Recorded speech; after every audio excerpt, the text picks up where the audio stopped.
네, 꽃샘 추위가 찾아온 수요일 아침 출발 모닝와이드 3부 시작합니다. 안녕하세요. 정미선입니다. 네, 반갑습니다. 손범규입니다. 일본에서 대지진이 발생한 지 오늘로 엿새째입니다. 후쿠시마 원전에서 나흘 동안 3번이나 크고 작은 폭발 사고가 있었습니다. 심각한 방사능 누출 우려가 지금 계속해서 걱정을 많이 하고 있습니다. 지진으로 인한 이런 재앙, 이제는 좀 그만됐으면 좋겠습니다. 예, 자, 밥상 소식 전해드리죠. 네, 잘 차린 밥상 하나 열보약 안 부럽다. 자, 대국민 건강 프로젝트 착한 밥상. 네. 그러니까 네, MT용 기분이 정말 좋은데요. 네, 오늘부터 제가 자, 모닝와이드에서 가장 착하다고 소문이 났다는 제가 착한 밥상을 소개해드리겠습니다. 아니 근데 착한 밥상이 어떤 건데요? 네, 바로 현대인이 겪고 있는 질병의 70% 이상이 바로 음식에서 비롯된 거라고 합니다. 이 말을 바꿔서 말하면은요, 음식만 잘 챙겨 먹어도 건강해진다는 그런 뜻일 텐데요. 네. 자, 그래서 준비했습니다. 밥상 하나 바꿨을 뿐인데 건강까지 챙기게 된 사연, 그 첫 번째 착한 밥상 지금 공개합니다. 네, 가족을 살린 밥상이 있다고 해서 찾아간 곳. 경상북도 영천의 한 산골 마을입니다.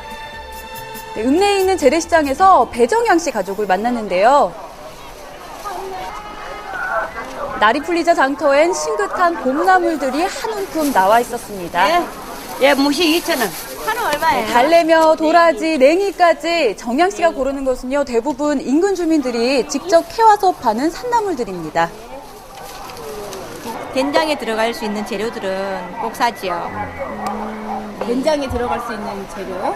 네, 제철에 나오는 채소들 제철에 따라 다를 수 있는데 지금 같으면 봄이니까 냉이나 달래 같은 거 된장에 넣어서 하면 맛있거든요. 네, 양손 가득 채소짐을 든 정양 씨를 따라 집으로 가봤습니다. 자, 돌아오니 점심 한때 곧바로 식사 준비를 합니다. 그러면 아까 산 게 아닌 것 같은데, 그죠? 이게 원추리거든요. 원추리인데 우리 보통 고추를 알고 있잖아요. 근데 이건 봄에는 첫 순이 올라올 때는 이걸 국을 많이 끓여서 먹어요. 된장에 풀어서 끓여 먹으면 달짝지근하고 맛있어요. 손깨예요. 원추리 된장찌개를 하려나 본데요. 통깨와 된장을 먼저 섞습니다. 자, 그리고 깨도 빻고 된장 덩어리도 풀어주기 위해서죠. 그리고 간장에 참기름까지 섞어 만든 양념장을 넣고 조물조물해서 무청나물을 무칩니다. 맛있겠네요. 그렇죠. 정양 씨 집에서요, 된장은 약방의 감초보다도 더 인기인데요. 일단 고등어 비린내를 없애주는데도 톡톡히 역할을 해내는데요. 매콤하면서도 고소한 고등어 조림이 정말 군침을 돌게 하죠.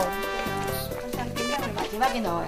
된장에 살아있는 균이 있잖아요. 바실리스 균 같은 게 효모라든지 이런 것들이 이게 온도에 약하니까, 열에 약하니까 마지막에 넣어서 살짝 한 번만 끓여서 먹는 거예요.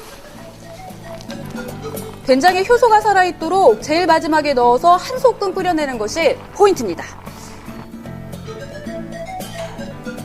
자, 정양 씨네 식단에 채소와 된장이 주인공이 된 사연, 바로 아이들 때문입니다.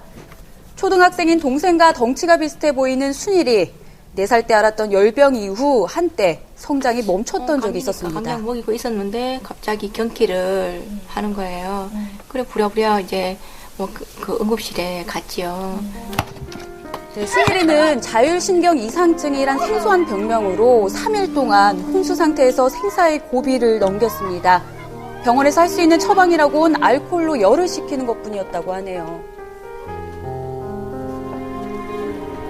어디 보고서에 이런 아이들 경우에 이런 약을 썼더니 호전이 있었다. 요 한 줄이 나와 있대요. 그걸 쓰면 부작용이 조금 있대요. 그래 부작용을 이야기하는데 도저히 그건 아니더라고요. 그래서 나왔죠.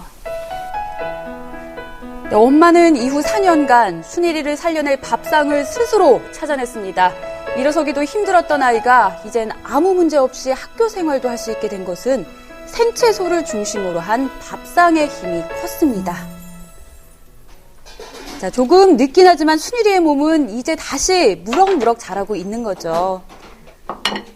순일이를 살린 밥상은 되도록 자연에 가까운 음식, 즉 가공되지 않은 재료 위주의 반찬이었습니다. 형 때문에 갓난아기 때부터 채소로 입맛을 들인 권희도 나물 반찬 매니아입니다. 네, 맛있어요. 채소가 됩니다. 어릴 때부터 그 채소를 갈아서 많이 먹었어요. 네, 이 아이들은요, 인스턴트 음식이나 그 흔한 아이스크림조차 사달라고 조르는 적이 없습니다. 아이스크림은 안 먹어요. 밖에 사서는 안 먹고, 여름에 아이들이 원하면, 이제, 저희들이 잘하는 거는, 이제, 지금은 이제 봄 되면, 이제, 딸기, 괜찮은 것들, 딸기 얼려서 보관해놨다가, 여름에, 이렇게, 그거, 우유랑 딸기랑 설탕을 조금 넣어서 갈면, 이렇게 얼린 딸기를 갈면 스웨이크가 돼요. 예, 그래서 먹기도 하고. 일주일에 한두 번 식재료를 구하기 위해 정양 씨가 꼭 찾는 곳이 있습니다. 바로 친환경 농사를 짓는 친정집인데요. 화학 비료는 전혀 쓰지 않고 천연 거름으로만 지어낸 각종 채소들을 1년 내내 얻어먹을 수 있는 비밀 창고죠. 옛날 우리 조상이 이런 말 했죠. 사람이 제 똥을 3년 안 먹으면 죽을 병들래. 그 말은 뭐냐 그러면 내가 분뇨를 다시 거름이 돼서 농토로 돌아가고 그것이 거기서 곡식이 자라난 것을 내가 먹으면은 내 똥오줌을 간접적으로 먹는 게라는 겁니다. 친정집의 자연순환적 농법 철학, 정양씨 밥상에 그대로 녹아 있습니다. 자, 오늘은요, 친정 어머니가 산에서 손숙해온 5년 묵은 도라지를 덤으로 얻어갑니다. 네. 덤이라고 하기에는 꽤 값진 것 같죠.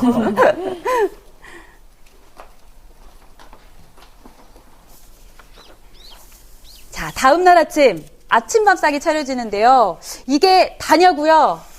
이게 답니다. 네, 그렇습니다. 바로 70여 가지의 산나물을 절여 즙을 낸 산야초 진액입니다. 산야초. 예, 소화 기능이 활발하지 않은 아침에는요, 이렇게 산야초 진액 한 잔으로 가볍게 시작합니다.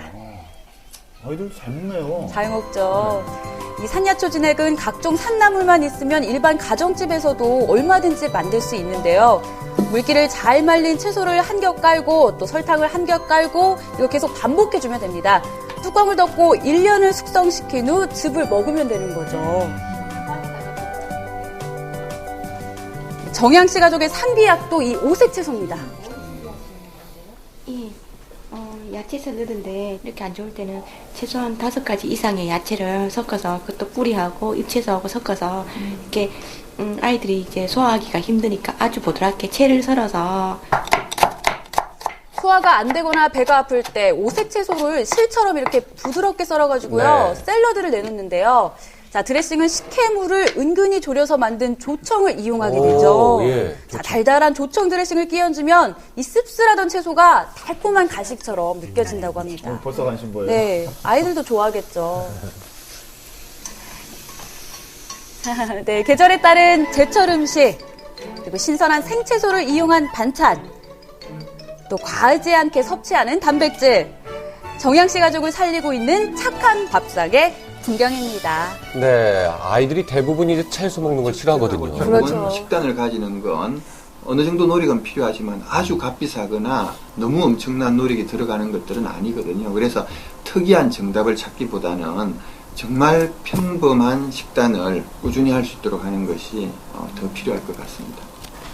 순일이나 권희처럼 어릴 적부터 채소를 먹는 습관이 잘 돼 있다면 물론 좋겠죠. 하지만 문제는 대부분의 아이들은 채소 먹기를 굉장히 꺼려한다는 사실입니다. 자, 그런데 채소를 고기처럼 정말 맛있게 먹을 수 있는 방법이 있다고 하는데요. 자, 채소와 친해지는 밥상 어떻게 만들까요? 자, 영양가 맛을 모두 만족시키는 특별한 레시피. 성장기 아이들에게 특히 더 필요한 채소 요리를 지금부터 소개합니다. 아이들에게 특히 좋은 이유. 채소요. 네. 채소는 그 여러 가지 비타민과 무기질을 가지고 있기 때문에 성장기 아이들에 있어서는 그 기본적인 탄수화물, 지방, 단백질 이외에 보조적인 역할을 하는 비타민과 무기질이 반드시 필요한 거죠. 그래 성장에 많이 도움이 되기 때문에 그런 거예요. 네, 바삭한 질감 때문에 꺼려지던 연근은 갈아서 튀기면은요, 질감도 부드럽고 또 감자처럼 고소해지고요. 그리고 파프리카를 살짝 볶으면 단맛이 우러나서 마치 피자 토핑 같은 더 감칠맛을 내준다고 합니다. 모양도 예쁘네요. 예. 그렇죠. 또 아침 대용으로 좋은 당근이나 고구마 라떼의 경우 채소 자체에서 나오는 단맛이 풍부해 아이들 입맛에도 딱이라고 합니다.